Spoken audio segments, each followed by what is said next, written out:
O hacker mais perigoso do Roblox? Você já ouviu falar no Guest 666? Uma das lendas mais antigas do Roblox? Antigamente, quando o Roblox tinha um sistema chamado Guests, eram contas temporárias que permitiam jogadores jogarem sem precisar criar uma conta. Muitas pessoas, inclusive eu, tiveram seu primeiro contato com a plataforma através desse sistema. Mas e o Guest 666? O número 666 é associado a coisas sobrenaturais, e isso gerou um mito de que o Guest 666 não era apenas um jogador comum, mas um hacker, ou até mesmo uma entidade dentro do jogo.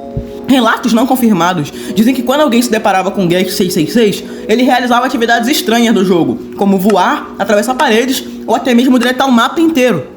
Mas calma, tudo isso não passa de uma lenda. O Guest 666 eram apenas jogadores mal intencionados que usavam a funcionalidade de Guest e de falhas da segurança para trapacear sem serem banidos.